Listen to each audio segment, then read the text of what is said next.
Good evening and welcome. Hiole. It is time for Monday Night Football. Lagu Soweto TV, Kamala Mukamzambata, as we reflect on what's been happening in the world of South African and the African continent at large football. And because we're going with the bigger picture today, we've added someone else to our panel. But before I introduce you to them, let me just tell you what we're going to be looking at. Of course, there's ramifications for Sundowns and Chiefs as far as their conquests in the rest of Africa are concerned. And then obviously results with Orlando Pirates making sure they're through to the next round. The draw happened. We're going to reflect on that. And then locally, TTM make it back-to-back victories in the league. They're doing well. And what does that mean for the rest of the other teams as the likes of Swallows still keep up that unbeaten run? Okay, so now we have a picture of what we're going to be looking ahead to. Let me introduce you to my panel. Joining me, as always, we have Greg Atafia. Joining me, Calvin Sosibo. And for the first time on Monday Night Football, we have African journalist extraordinary Jeff Katala in the house. Sir, good evening and welcome. Good evening. Thank you very much for inviting me. Let's speak about what's happening with CAF. There was all this confusion around the games for Kaizer Chiefs and for Mamelodi Sundowns. They couldn't play them. Now, there were plans that were made. Subsequently, today we're finding out that the likes of OUAGADOGOU are willing to host, Tanzania is willing to host these two teams to finalize their matches. But at the same time, a very strongly worded letter from SAFA went out saying, listen, we don't want to play in neutral venues. Either they host us where they're from, or they forfeit. Where do you stand on the matter, and where is the truth in all of this? Well, from the beginning, yes, I think that CAF was faulty because CAF could consider, because this pandemic is not the fault of anyone. Right. It just happened. So for me, they could have tried to contact both teams and try to see, to come into a compromise and go take the game to the neutral ground. And I'm very happy that because they come to that decision. Because firstly, they say that if you don't come, according to one of the laws that they just implemented during this pandemic, that if you don't come, if you don't honor the fixture, you will be disqualified. Yeah. But that's not true. We cannot do that. We should look at what happened with the UEFA. We saw Benfica and Arsenal playing in Roma. We saw Liverpool and Leipzig playing in, I don't know if it was Poland or Austria. Right. We have to accommodate each and every one. It was wrong, first of all, on CAF's side to say that they have to disqualify the host team. That was not good. Right. But now we have found the neutral ground. Yes. Burkina Faso is ready to host. Tanzania is ready to host Sundowns and Kaizer Chiefs against WYDAD and BELOUZDAD, CR BELOUZDAD. But now, I'm very in not the good position to understand why SAFA would write such letter to say that if they cannot host, we won't play. And then we won't play, and Kaizer Chiefs and Sundowns will be disqualified. That's a tricky one. So, Yes. Greg, I mean, it's a strange position if you're a player. Yeah. Your local federation is saying that, listen, we don't think you guys should have to go to a neutral venue. You as the players are probably thinking, well, if there's an opportunity to play the match and see it out, isn't that better than looking at these finer details? Yeah, you can look at both sides, with what Kaizer Chiefs have gone through in terms of their preparing to the game. All of a sudden, they say they're not going to play. And it's not the fault of the team in Morocco. Right, with that. Yeah, with us. So I just feel like, both sides. Sundowns is even worse because Sundowns already prepared, flying the evening of the 11th hour. All of a sudden, you say that the game is not going to be played, but at the end of the day, as a soccer player, you want to play each game, and depends on the team. Sundowns will be happy to play because they have been doing well in the continent. Kaizer Chiefs, I mean, it's the first time now, and they want to get it rolling. So as a player, you're looking forward to the game.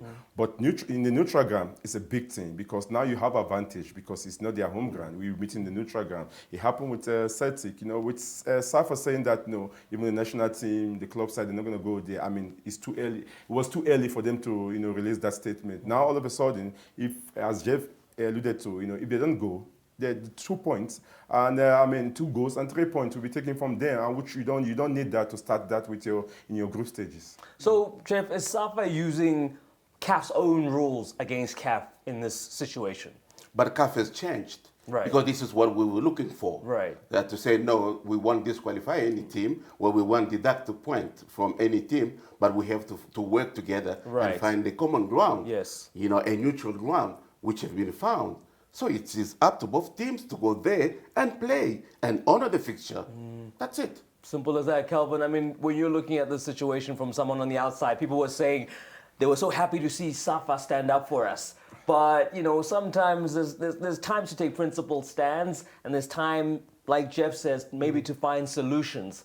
Where do you think SAFA, do you think they're right in standing their ground, or is Jeff correct that we all have to find some common accord? I think at some point you need to find a common ground. And I think by SAFA being adamant that they don't want to adhere to what CAF is saying, I think it's going to spoil the whole sport. So I think it Chiefs now going to play these games and allowing them to be at that space. I think it's actually on CAF to give it to them to play. Yeah, but we have also to say that it was because most of African countries were very afraid of people coming from South Africa because of the COVID mutation, what they call the South African variant. Yeah. The same happened in Europe as well for England. That's why Arsenal and Liverpool, even Manchester, they played on neutral ground. So I guess, yeah, at this point in time, the most logical and sensible thing is to play on the neutral ground, get the game done so that we can move on. Because I don't think any of the teams between Sundowns or Chiefs would want to be disqualified over something like this. If we find somebody to play, let's play. Let's play, because credit must be given to this country too for allowing them to come and play. I mean, you know, so they just go and play. I mean, it's advantage of Sundowns and Kaizer Chiefs. If they bring their A game, I think they can get points from these matches. Okay, so this one is still in the air, isn't it, Jeff? CAF hasn't said anything. SAFA, we don't know if they're going to stand firm. It's still in the air, even though these games are supposed to be wrapped up by the 28th, which is at the weekend. But there shouldn't be any other way. Because I read somewhere that SAFA was saying that, according to them, they don't see any problem with host countries to host the Kaizer Chiefs and Sundowns. But they are South African. They are not Moroccans. They are not Algerians.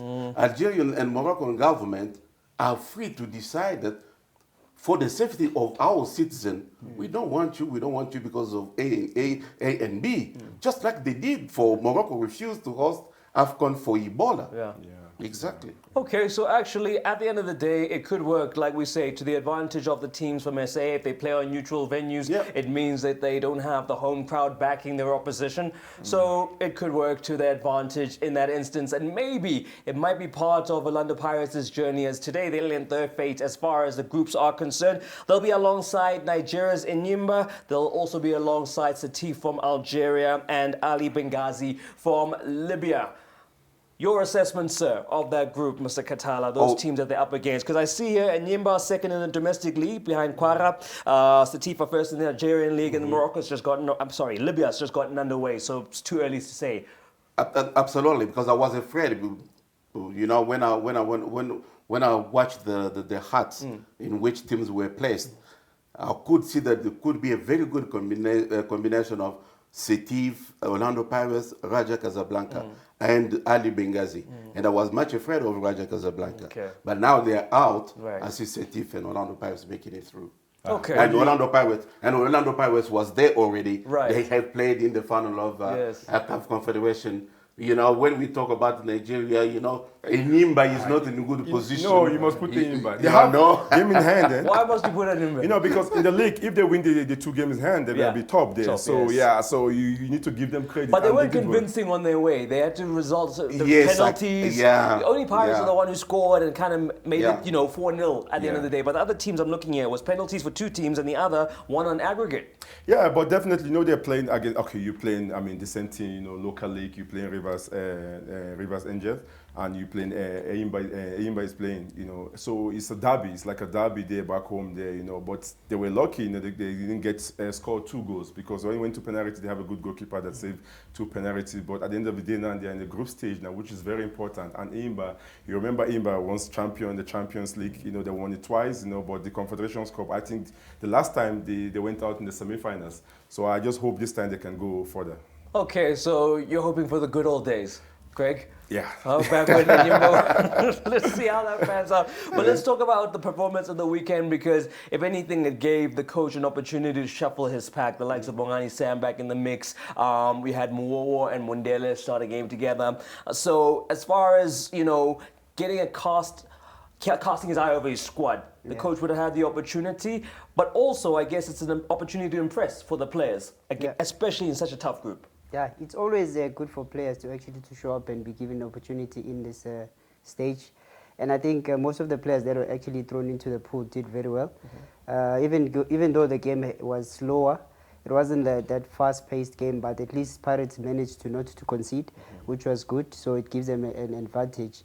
And seeing a player like Ntambo getting his goal in the CAF also was nice to see, and while he's building up to the squad. Yeah, Ntambo scoring for the second goal now. Same team rather, second goal in 2 games. It was a good, I mean, Pirates, we said it last time, like, you know, the coach could have gone with a stronger team first half and make a lot of changes, but he decided to play only 2 players. It was Tyson and there were 2 players, a lot of changes. Ponchani, I'm happy for him. He kept a clean sheet for a very long time. He has again time to play, you know. So, I mean, Pirates, you can see the depth in Pirates, you know, they did very well, you know, but first half was so, you know, was something else. But second half, they have to wake up, and they did very well. They got the goal, most important goal to win the game. I think if they can take that to the league now, at least it's going to boost their morale. Okay, and then let's talk about Mr. Mundele, because obviously he'll be looking to maybe earn a bit of a long-term deal there at Orlando Pirates. You think he's done enough, Jeff, eh? And do you get a sense that they'll be keen to keep him? Because, you know, anyone watching the stream of the match this weekend will have seen he got into dangerous areas. He got opportunities that a striker like him should be getting. Maybe didn't get on the score sheet, but is it a case of Orlando Pirates know what kind of quality they've got in that player and are just waiting for the pieces to fall in place? Now they're in the next round in the group stages. Could it make a bigger case for them to commit to Mundele? Absolutely. They knew what they were looking for when they went to sign Mundele, because they know that he's well acquainted with the African competitions. In season 2017, 2018, he was the top goal scorer of Confederation Cup with 18 goals. So they know, because he's not afraid to be in the box. So he's someone who is very talented, and that's what I'm very certain that he will take Orlando Pirates through. So, and I couldn't judge really Orlando Pirates on the last game, because I could see there were a lot of change. So now I'm waiting them for the big occasions, the group stage. Okay, so but I mean, in terms of, you know, he was at Vita, he's come to Pirates, hasn't gotten the game time. Which situation is better? I mean, is he going to go back to Vita and get into the team, or has he got a better chance trying to get into this Pirates team? For a player on loan, after 3 games or after 5, 6 games, you don't future. Actually, they will kick you out. They will send you back where you come from. But for them to keep him, so they knew his true value. So you think he's going to stay past the end of the season? Absolutely. Okay. So, I mean, are you convinced he's done enough to earn a contract? With what Jeff is saying now, it makes more sense. I think they know what he's capable of, and they know what he can do. He's a good striker, top striker. We can actually see from his movement, how he plays, how he gets into position, his physical presence, his cleverness. He understands the game. So for me, I think Pirates are actually keeping an eye on him, and I'm sure they want to retain him, because going to this competition is somebody that is more familiar with the competition, and also is actually going to give them a boost when it comes. Okay, so the strange thing obviously is because these competitions overlap with the end of the season. If you were the coach of Orlando Pirates, they were like, you can get another striker or you can keep Mundele here, what would you say? I will keep him, because he's a striker that I need. Because Pirates, if you look at Pirates this season, they are not playing with an out-and-out striker. They're playing with more floating striker, which is where you'll have sometimes you'll have your Lodge, you'll have your Pule being slotted in. So when having a striker like Mundele with a high reputation that he has, I think for me, he needs to stay for them to actually to give Pirates a good balance in terms of forward play. Because at the back, I think they are covered. In the middle, they are more settled. What's missing now is that Pirates is not scoring, and they need that natural striker to get goals. Okay, so how much is a striker like Mundele worth, Jeff? If you had to take an educated guess, what kind of money would Vita be looking for? $500 US, $500,000 US. $500,000 US. Yeah. Is that good? That's a good business, man. For a player like him, I mean, apart from the injury, he got, I mean, he's a top top striker. You know, I mean, coming to Pirates was a surprise for a lot of people. You know, because you expect him to be in the you know, I mean, the northern part of this continent. You know, or in Europe. You know, but at the end of the day, actually last season he couldn't play because he was injured. Right. The whole of last season he didn't play, and he was already on the books of Bekan of Morocco. They were ready to sign him because when they saw that he scored a hat-trick against WYDAD, they said, no, this is the player that we want. But he couldn't fulfill that because he was sidelined. I want to see 8 million rand. The 8 million rand man. I wonder if that's going to go down as these gentlemen predict. Obviously, there's going to be some wheeling and dealing behind the scenes if indeed Mundela is going to stay here on a permanent transfer. We take a short little break, after which we'll look back on the weekend that was as far as the DStv Premiership was concerned on Monday Night Football after this.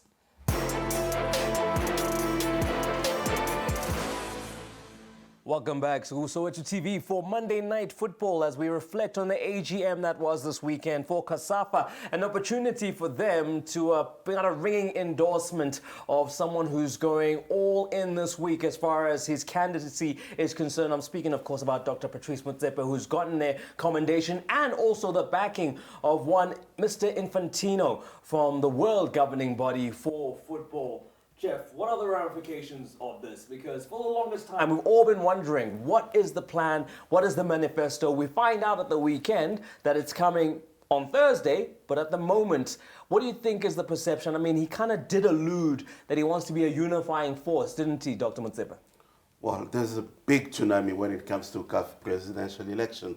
And for Motsepe is seen by Africans as someone who's being pushed by Gianni Infantino, the same as Ahmed Yahya of Mauritania. So the perception is not that good, actually, that should be said, because we've been in touch with a lot of candidates. That's why we can see that the candidate coming from the West Africa, they're about to come into block, depending on the dynamics in days prior to the election.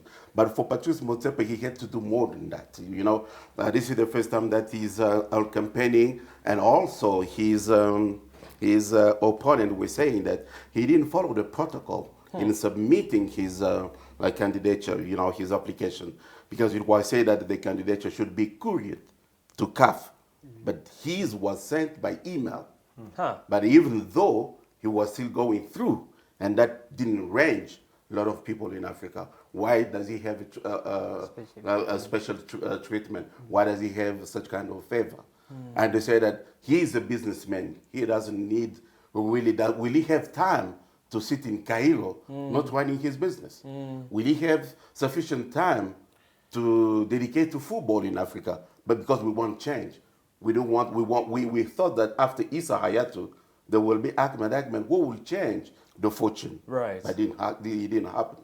Well, you speak about Ahmed, he seems, you know, I mean, he comes from this region, the COSAFA region, as far as, you know, will the rest of Africa have the appetite to have someone else from this region, especially when Dr. Motsepe is talking about kind of pooling the resources from all of Africa to work together. Is that maybe what might buy him an opportunity when he says, listen, yes, I might be from the same region as the guy who's in right now, but I'm going to need everyone's help once I get there? Well, we want someone who's competent. Yeah. We don't elect someone according to his belonging to such or such zonal confederation of football. We want some, if they can come from a COSAFA year in, year out, as long as they are competent, it's okay. If they develop African football, I will go with them. But sometimes, you know, the tactics beyond what is seen. I know that COSAFA say that they're pulling the weight behind Motsepe. CAF say the same thing. But when they go into the ballot, they're going to execute what they have promised. Okay, so let's talk about his opponents, the likes of Augustin Senghor and Jacques Anouma. How credible a challenge are they providing? I know obviously there's factional battles where Wafu are kind of getting behind these candidates. How much can they upset things? And, you know, I think because people, obviously we see one side of the story and we might tend to underestimate the power that these other gentlemen have. Who's he dealing with here? we're dealing with two people, because I know that there are three people coming, three candidates Yes. coming from West Africa, from WAFU, Mauritania, Senegal, and Cote d'Ivoire. Right. But they don't see the Mauritanian guy, because they say that one is the real puppet of Gianni Infantino. Oh, wow. Yeah, that's what they say. Yeah, so the two people, Senghor or Anuma. Okay. And Senghor and Anuma have said that we will see. If Senghor will be in pole position going to the ballot, the whole West Africa will be behind him. So there will be one candidate. I don't know if it will be on the first round or second round, if there will be second round. Okay, so in terms of the divisions, though, I mean, you have Pinnick, who's from that region, Yeah. but he's behind, well, not those guys, he's behind MOTSEPE'S. So you already got fractions and ruptions. Does that hurt their cause at all? No, not at all, because there is only one vote, and Yeah. that's Pinnick. Yeah. And Pinnick, I do fully understand Pinnick's position, because it's been kicked out by the executive committee of CAF, and two of the people who are also vying for the presidency, Yaya and Senghor, are members of the executive CAF. They were part of the decision to kick Pinnick out. So Pinnick, yes, of course, I understand that he wants to take revenge. Okay. You know, and supporting a candidate Yeah. who doesn't really come from the region. So when you hear all of this, Greg, and I can see you are listening, I'm sure you get this on Thursdays all the time, but listening to that and the merits of what makes a good leader for CAF, you know, Mr. Katala has elucidated all those points about you need to be hands-on and be able to do that. After all of that, do you still think that Dr. MOTSEPE is the ideal candidate? You see, it's very important now, you know, in terms of who is going to be the next president. We have 2021 to 2025. It's a longer period. There's a lot of things that's, you know, we haven't seen in terms of TV rights. I mean, that is a big one in terms of in this region. Yeah, China was on now. We didn't see it. The under 20, under 17 is going to be on. We haven't seen anything. I mean, for me, that one for me is the big one. Whoever is going to be the president, it's important to sort out those issues. The corruption issue we heard it every time, even to the extent they have to arrest our own CAF president or detain him in France. I mean, which is something else. It's embarrassing, you understand? So all those things going around in Africa, I think we call it a big disgrace or something. No, it's not a disgrace. Because, yes, it is a disgrace, but you can see when Ahmed was elected as the president of CAF, who was behind Ahmed? Who corrupted people? It was Gianni Infantino. Because he didn't want Issa Hayatou. Because Issa Hayatou did vote for Salam from Bahrain in the presidential election for FIFA. Okay. He didn't vote for Infantino. So Infantino wanted him out. That's why he pushed Ahmed. And he's the one who corrupted Ahmed, who corrupted people there to vote for Ahmed. Him, Gianni Infantino, he has 8 counts of accusation in Switzerland. Yeah. Right. Why is he not suspended? Why does he suspend Ahmed? Why does he suspend Omari on suspicions? But what about him? When you hear all of this, you're shocked. I can see the look on your face. Yeah. No, it's very shocking, but it's interesting what I'm getting from the gentleman. And I think with the incoming of the president, which maybe would love to actually have MOTSEPE on, I think maybe we'll bring more structure also in terms of when it comes to good governance and also looking in terms of the financial side and also the efficiency of professional competitions and the growth and development of African football. And TV rights too. Most important. Since Lagadia has gone, Yeah. in South Africa we don't watch African competitions. Why? We want someone who can stand and provide coverage everywhere. Sure. Not much has been done about African soccer in terms of broadcasting and TV rights. Why should we give TV rights to Europeans? Yes. Because when it comes to Europe, we don't go there and bid for those rights. Why we have to give them most of the time now there? When it comes again to Ahmed issue, it is just because Ahmed is being adamant on he's kicking. Well, so I don't want to use the word. He's on the back of Gianni Infantino because Gianni is the one who said to them that cancel Lagadia. I will give you someone who will give you triple the amount of what you're getting now. Because Lagadia was going to give 1 billion over 12 years. Right. He said that it was too cheap. Yes, of course, it is too cheap, but at least it was kind of money coming into CAF coffers. But nowadays, CAF doesn't have money. So now they're asking Infantino, you say to us to cancel this, where's the money? And say, oh, you're putting a lot of noise, I will suspend you. But you suspended me. You also under suspicion. You under investigation. Why can you be Why you don't suspend yourself? I mean, what are the chances of that? Yes, someone has to suspend him. Yeah. Someone But has to who? suspend him. Who's going to suspend him? There's FIFA Council, the ethic committee of FIFA Yes. should suspend him. And also, when it came, because the candidature of Patrice Motsepe and Ahmed Yahya were due for the second interview. But FIFA came to validate those candidatures without a governance committee of CAF. They bypassed them. And the committee, the governance committee of CAF came 2 days later to make, 24 hours later, to make a statement that they have been validated. It shouldn't work. It shouldn't work like that. That Gianni is to come to Africa most of the time to dictate what we want for Africa. We have to decide about our own future. We have to ask for someone who's credible enough to get TV right and TV coverage everywhere in African East, especially on our continent. Because Gianni, when he came to Africa after he was voted in 2016, what did he say? He came, no, I want the AFCON to be with the interval of 4 years. I want the Super League in Africa. You don't know the challenge African soccer is facing. All these big dreams. Absolutely, you come just with big dreams, but none of them has materialized. Okay. So there we go. I look ahead to Thursday because you've given us much food for thought. We'll see in terms of Dr. Motsepe what he goes with as far as his manifesto. Everybody waiting with bated breath to see what that contains. We're going to take a short little break, after which we're going to come back and review the DSTV Premiership weekend that was.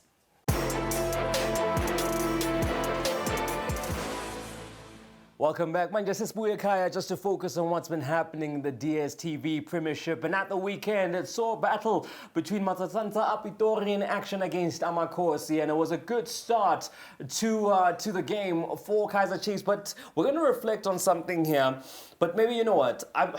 I'm going to take things into my hands. I'm going to say, let's do this at the end. But let's focus on the game first, okay? So we're going to start with the fact that obviously Reeve Frostler got onto the score sheet in the earliest, as far as the 29th minute is concerned in this game. And as we see here, a good game at the end of the day, Greg. Chiefs, good start, but in the end, matched by Supersport United. I mean, Chiefs, I mean, they have been unlucky, in terms of the games they have played so far, I mean, a lot of opportunities they have created, they are up front here in terms of the final third of the opponents. They haven't gotten more joy, and if you check the statistics, in terms of shot on target, they got 6 shot on targets, if I'm not mistaken. Corner kicks, 9, I mean, they have done well in terms of attacking, The only thing just to put the ball back of the net. And the other hand, again, you have Supersport. I mean, they've been strong, and credit must go to the back line in terms of the last line of defense. Rowan, he has done so much in the past 3 games for Supersport. But Kaizer Chiefs, I just feel like, they need to start scoring goals, and they can't even keep clean sheets. That's the most important thing, which, I mean, as a team, you need to do, for you to have that base, for you to win games, So they can go and lead in each game they play. But at the end of the day, they either draw or they lose the game, and which is unfortunate for Gavin now. And I think I need to do something as quick as possible for the team to start winning. Okay, I mean, this is the incident that saw Gay pull the foul in the box, and Hobla steps up in terms of the penalty spot. What do you make of Supersport? I mean, considering the form the Kaizer Chiefs are in, is this a good result, an okay result, or should they be, getting maximum points in a game like this, considering where they are on the table and where Chiefs find themselves kind of in flux at the moment? Yeah, I think with Supersport, they have themselves to blame. I think Chiefs is very vulnerable at this point, but looking at it again, Chiefs is suffering more when it comes to the fitness level of things. I think with them, Chiefs at this hour, they will be all over teams. And I think Kevin knows exactly that his players also are suffering from being fatigue, or I don't know, maybe it's the it's actually them being in between the tournaments where they play CAF and also in the domestic league. Right. But Chiefs at this point, for me, it's very disappointing to see. I think there's a lot of question that needs to go to their fitness trainer, because yes, they are creating chances, they are playing beautiful football, but they have moments whereby they play good in the first half and then they start dipping down, because this is where now you see how Supersport took advantage of that by scoring at the later. You're having a defender that is tagging a play inside the box. What does that tell you? Tells you a player lapse of concentration and fatigue. Okay, Mr. Katala, with these performances, some people will say that, you know what, it's okay for Chiefs not to maybe be firing on all cylinders in the league because they'll be able to maybe focus more on the African competitions. But surely you have to strike the balance between being effective in your own league and then trying to get results. Considering that and where Chiefs are this season, what do you think they can hope for as far as continental competitions concerned? Well, for me, they're doing very well, so this is what we call, man management, because they don't have enough debt, they don't have enough resources in terms of the ban from FIFA, not to. So you're saying they're doing well, all things considered? All things considered, Okay. under the circumstances, they're doing very well for me. Because yes, That's a bold statement. Yes, they're doing very well because they are managing in the league, and also they managed to qualify for the very first time in the group stage of CAF Champions League with scarce resources because they didn't beef up the team. During the break. Right. So congratulations to Gavin Hunt and to the whole management of Kaizer Chiefs. Whew. Yes. I'm surprised I'm hearing that. I mean, do you agree with that, Greg? Because some would say, listening to that, Mr. Katala, that there's not much to congratulate them for. You see, with where Kaizer Chiefs is coming from last season, I mean, it's not. 15 minutes to the end of the game, they could have been the champion of the league, and all of a sudden they lost it and they were second, and now where they are now, ninth position, it's difficult to take, with the Chiefs supporters what they expect. But Kaizer Chiefs is a big brand, you always expect them to be there in top 3 there or top 2, which they did, but with what Jeff say, which they didn't beef up, and you have Nokovic who was injured. I mean, almost a part of the first round. And that 13 goals, he has 13 goals last season. And you take that goals away, I mean, they will be fighting relegation. But now they're in the 9th position. I think, I would just for once agree with Jeff. They are doing well. They're doing well. They're coming up. No. I don't agree. I wonder, because I don't know if that's the general consensus I think that they're doing well. They played well against a good opponent at the weekend. Yes. But I don't know if we can say they're doing well in general. Yeah, no, we can't. I think that... Based on what? Why you say, is it according to the pedigree, that's why you say they don't do well? I think Chiefs is a bigger people are club. expecting more from them. Chiefs is a very big club, so you expect a lot from them. Yes. Most of the club, that when they go to win the league or to position themselves in a better position, they beef up the teams with big names. And Chiefs was not given that opportunity. Right. But it was from their own doing, so it's the management side. From their management side. So when there's really much behind that. Yeah, okay. Looking at that, but now you can't... So, Mr. Katala, you're alluding to something. Yeah. Please illuminate us. So when you say that, because Soso says that situation with Ducks was of their own doing, and you tend to disagree. I tend to disagree because when you sign an amateur player, most of the time they don't have contract where they come from. Okay. They don't have contract. They don't have salary. How come that a special player didn't have a contract? He didn't have. That contract has been manufactured. Why? Well, there's some shoot before, it's even the President Ackman, because he's also a kind of attachment to the team in Madagascar. Yes. Yeah. Chiefs has been done by. Hard done by. Okay. So I I guess justice will come with them doing well in this competition. Yeah, true. I think it will work wonders for them. With the background of the story that Mr. Katala is giving us, I think maybe I can shoulder with him, but not entirely, because if you look at Chiefs right now, they have a very inconsistent lineup, which is actually costing them. So maybe if they could actually stick to a certain lineup, I know I heard the coach actually highlighting the fact that his changes are not changes that he wants to do. Most changes are actually forced changes because of injuries and so forth. But now you're having a case whereby a coach is actually placing players in different positions to manufacture results. We know that he came into this situation already as a coach. You'll go into a club and then you start actually assessing in terms of what can you improve, because I think not everything with Chiefs was broken. Yes. It just needed a few Tweaks. additions there and there, but unfortunately they could not have those additions. But now you work whatever that you have. So what we need to give thanks to is that we've already now seen from the younger players that have actually come up, it gave them a platform where they can actually exhibit their talent.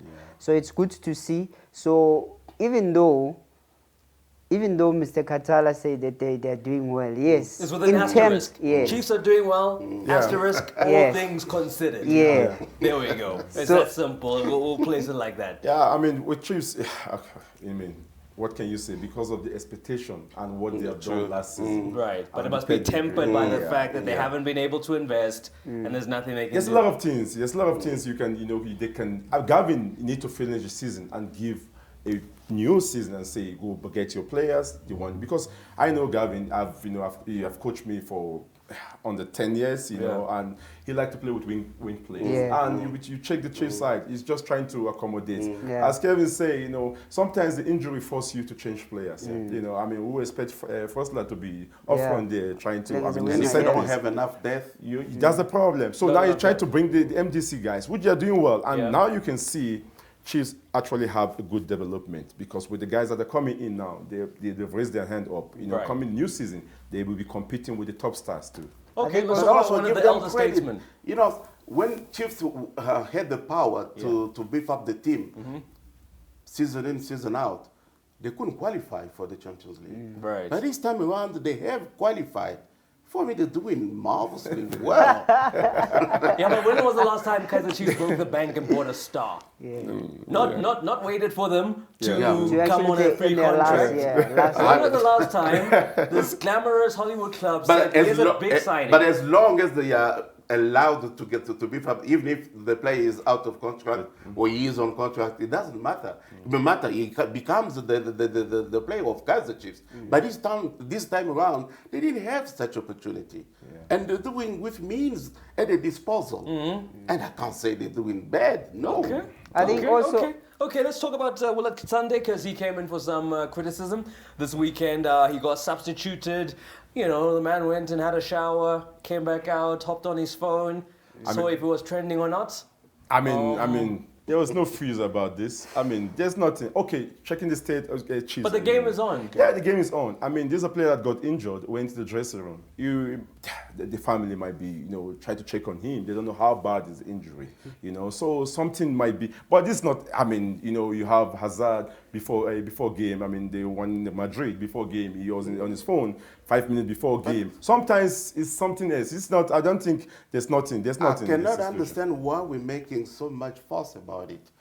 Because we've seen Thierry Henry injured, he takes bath when he comes out, he went join his family, they start laughing, he doesn't even care about what is going on the ground. Well, I don't see any problem. Was he on the field and he didn't perform? The boy was there and he got injured. Right. He was substituted. Yes. Now he's sitting there. They want him to be focused on the game, as if he was involved. Is he the coach? Okay. Or technical staff member? You raised some good points, but surely there's a sense of discipline, phones to one side, up until we're all released at the end of the day when the coach says, guys, I'll see you at training. Yeah, I think what angers most the supporters actually to see him on his phone is, okay, the match is actually on, the match is still playing, and then they will expect you to actually to be really behind the team, because while But he's one of the seated captains there- of the team, wouldn't you think? He's one of the older setting players. an example, being a good example, and also being a professional player, you know the do's and don'ts, and he knows that he was not supposed to even pick up his So phone that's to a go don't. up. No, that's a don't. You don't There, pick where up your he's phone. sitting. Yeah, No, but now it's- we're looking at it at the point where Chiefs are actually upside down right now. They are not, things are not going Yeah, it's true, accordingly. it's true. If Chiefs was in a better position at this time, maybe we'll have lesser noise about this. But we have a lot of noise now because things are not going Chiefs' way. So if But Chiefs so are now- winning 2-0 and he's sitting But there on his phone, not a problem. Beside that, No, you see. when you're looking in terms of when it comes to the league, Yeah. to the position, Yeah. Chiefs are struggling. So if to Chiefs are actually top of to the climb up. table, Yeah. he could sit in there and be on his phone. No, Know what I'm I'm talking about fans Yes. being upset about Right. that, because remember, when you're winning, Yes. there's a lot that you can actually brush by. Okay. You can brush a lot of things away when that is happening. Right. But now, as a captain, he knows very well as a professional player that at least, no matter how excited you are, just wait for the game to finish it so you can go. I just out. think it's a different case with him. You know, he got injured. You know, he went to the dressing room. He Yes. has the He opportunity was to pick his there. phone. You know, to check. Someone, the family might check on him. I mean, this. But what is he going to do? No, Yeah, there's but nothing he can do. The but- family is injured. Yeah, But but the They family can would ask know the- he's okay if they just watched the TV and he popped out. Yeah. They would have known. There's no need for him to say it on his phone. But, Yeah. Yeah, I mean, but you with- can see that the way he is, he's injured. because Yeah, he- but They can- now- but they can ask how bad it is. Yeah, but now As this serious is the it is. thing. When you injured as a player, the first thing that our physios will tell you that rest. Now you're busy on the phone There's- here, and then you are Yeah, but also it's- injured. there's things that happen, you know, when you play, there's some different teams. Like, you know, at Highlands, you know, normally, okay, you know, there's a big players. Sometimes you don't need to treat them as kids. Right. But the phones normally take away, Yeah. give to the security guy, keep it for us. We don't want to get any news from anywhere. Okay. After the game, we concentrate. I don't know what Chiefs rules are. Right. Whether you go with your phone to the dressing room. I'm just speaking because I was with Highlands. I know what's happening there. So in this scenario, because he was in the position to get his phone from his bed, maybe that's why. Some other teams, they don't keep the phone in the dressing room. Right. Someone keep the phone for them. So probably he was allowed to pick up his phone. Probably. Yeah. If he had it, Well, he was that's a probably big problem. allowed. Yeah? That's a big problem. Yeah. Yeah, that's a Okay, so there we go. Much ado about nothing, some will say, as we take a short little break, after which we continue looking back on the weekend as far as some of the big results are concerned in the DSTV Premiership. Monday Night Football will continue after this.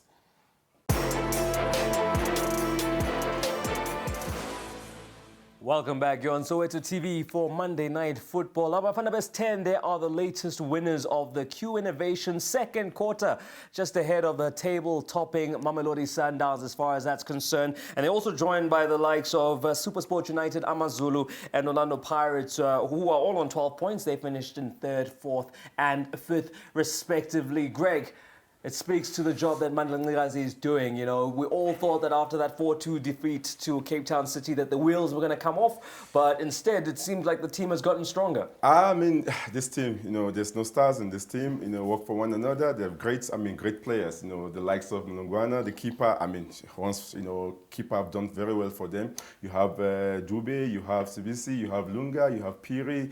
I mean, you have the Knox and you have Gomede. I mean, they have been contributing. They score, 9 to 10 goals in this period, and then they've done very well. They did concede, but not a lot. Against Cape Town City, we thought the way the wheels is going out, you know, but it's just a blink for them. They came back and start winning the game. I think they have done very well, and credit must go to Mandla.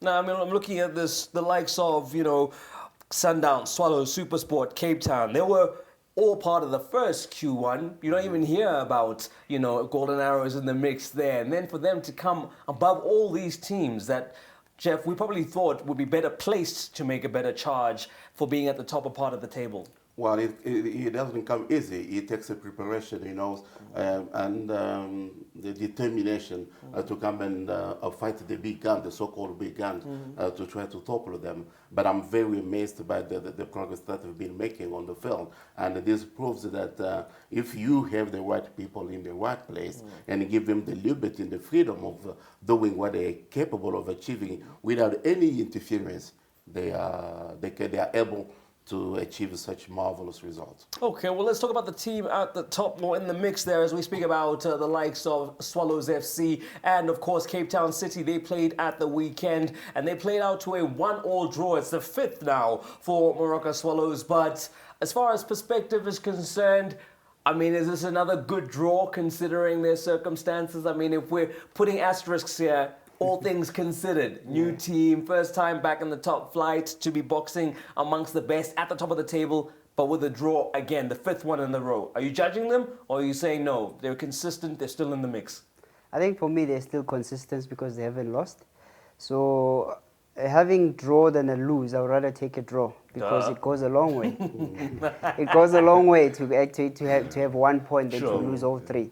So at this point, when I look at the match, it wasn't that of an exciting match to watch. It was too tactical, and then it showed with the sharing of the spoils. But now players are starting, teams are starting to actually to break Swallows, trying to study them in terms of how they play, because now Swallows will more or less resort into a low block defensive line, which when they see that they cannot actually get goals, scoring opportunities, and then they always wait for you on a break attack. So I think now teams have actually understood them, that there are more functional plays actually at the last third.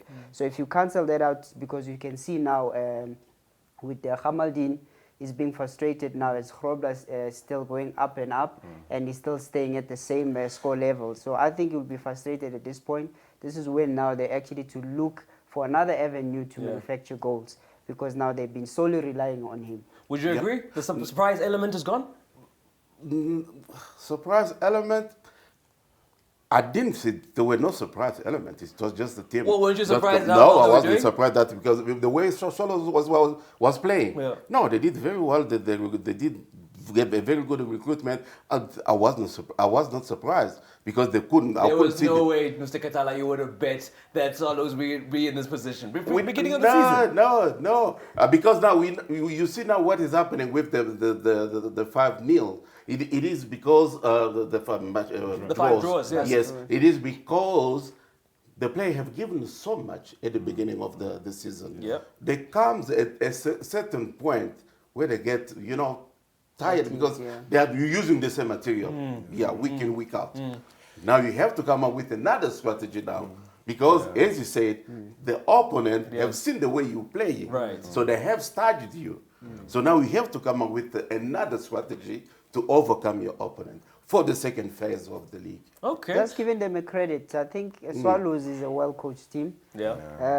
That mix actually gives them more dynamic and balance. You see the way how they manage their games.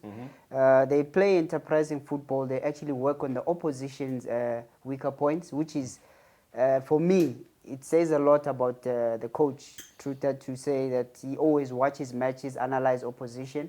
As he has said, if things are not working out for him, he knows in what mechanism he needs to rely on. So that mechanism for him, it is better to actually to pick up 1 point than to lose, because it still keeps them at a consistent level, and it motivates players that they haven't dropped Any points, As as far as the loss is concerned. Okay, well, let's talk about Chakuma, because they seem to be finding some form and some consistency.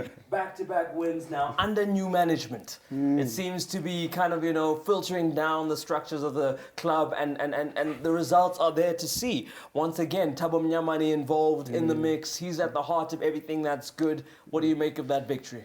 For me, I think, you really need to come and see that, okay, when the players are happy, they produce. There's a lot of things, happen in TTM for a very long time. We were speaking on this show, in terms of payment, in terms of players are not happy. But you can see everything now is putting out of the window, and now the players are happy. A lot of good players are coming back. Ngele is back now. He's top player. But the credit must go to the defense. For the past 3 games now, they haven't conceded, and that tells you a strong team. When you can win 1-0, you know that you have a good team that can score goals in terms of the Lamolas, in terms of Ngele.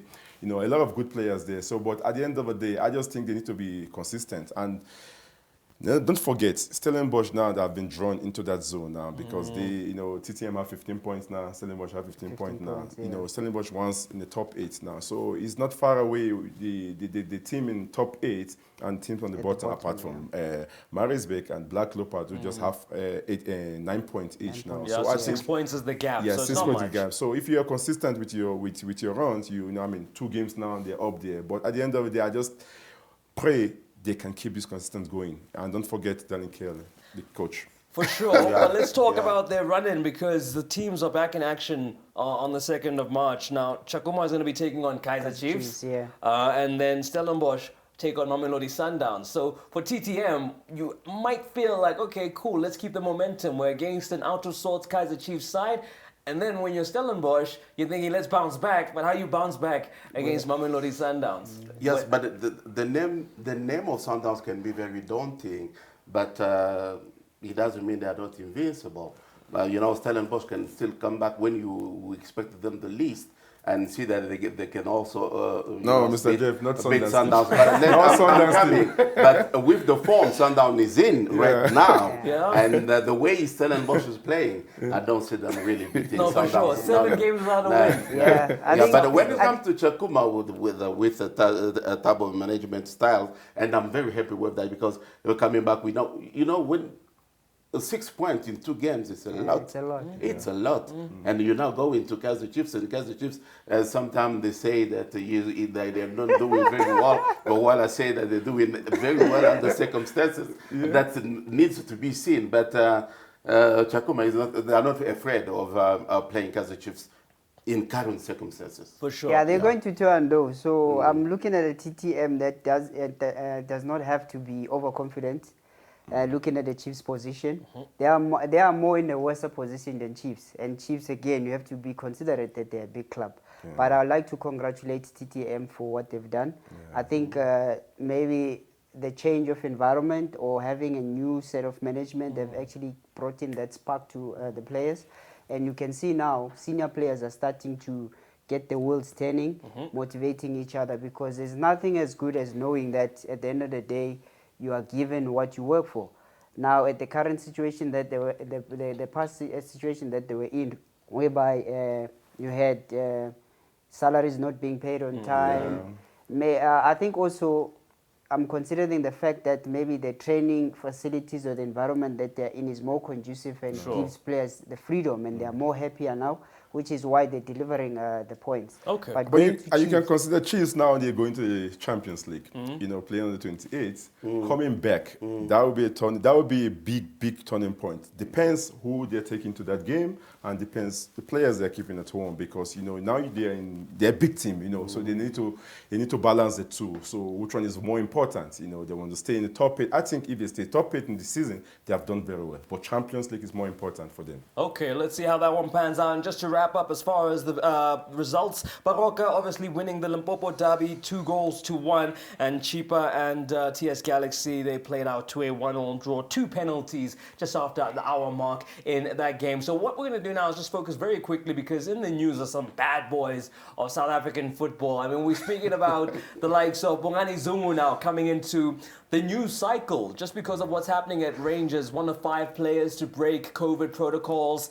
But, as far as his history is concerned, here's a player who's tried to push for moves from his clubs.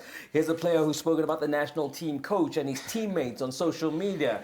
And now, this is the best Rangers team that you want to be playing with, because they are the closest to unseating Celtic. They're on course to winning this league. And that doesn't happen often, because Celtic have enjoyed dominance for so long. And then you mess that up. As a player sitting somewhere else in Africa, thinking of going to Europe and see what's happening with Zungu, you're like licking your lips and saying that, no, I wish I can have this opportunity. You can't have this such opportunity. Remember, he's on loan. Yes. When you're on loan, you need to do a lot of things. Right. You need to be a good boy. You need to play well so that they can keep you there, because the team haven't buy you yet, and you're playing under a legend, Steven Gerrard.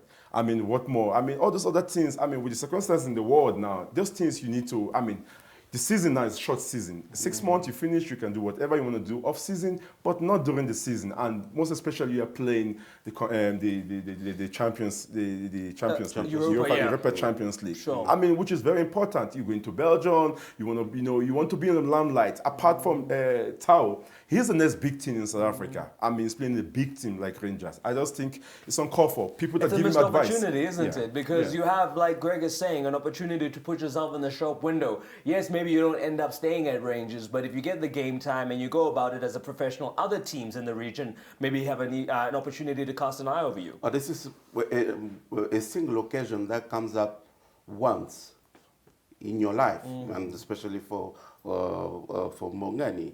Because I remember when he was playing for Amiens in France, when he came back after injury, he was playing very well. And by the end of the season, instead of waiting to see what will be the program of the team, and he was pushing to go to Sociedad in Spain. And this is not the way a professional player, especially when you come from injury and you've been accepted by the coach, he trusted you. he put you on, you deliver. You could have gotten another player. You took someone's space. Yes, to take that place. But as you said, but we didn't see that with Pesitao. Even Delgon Barkley, when he was at Montpellier, no, he sits on the bench until the coach calls him. So you have to go to abide by the protocol. Yeah. You don't break the protocol because not only your personality is at stake, but also the club honor, a club of the stature of Glasgow Rangers. Yeah. It is big if they can see that a player does not behave.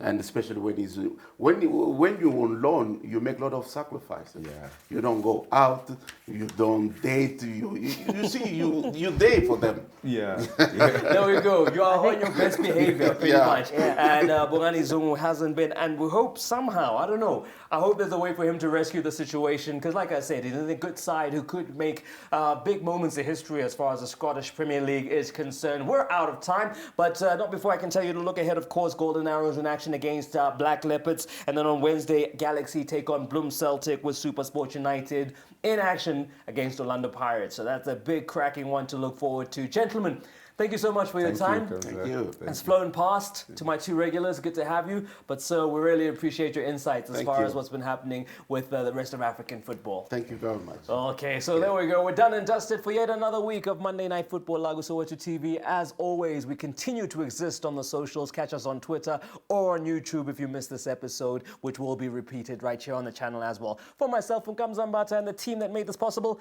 until next week, take care.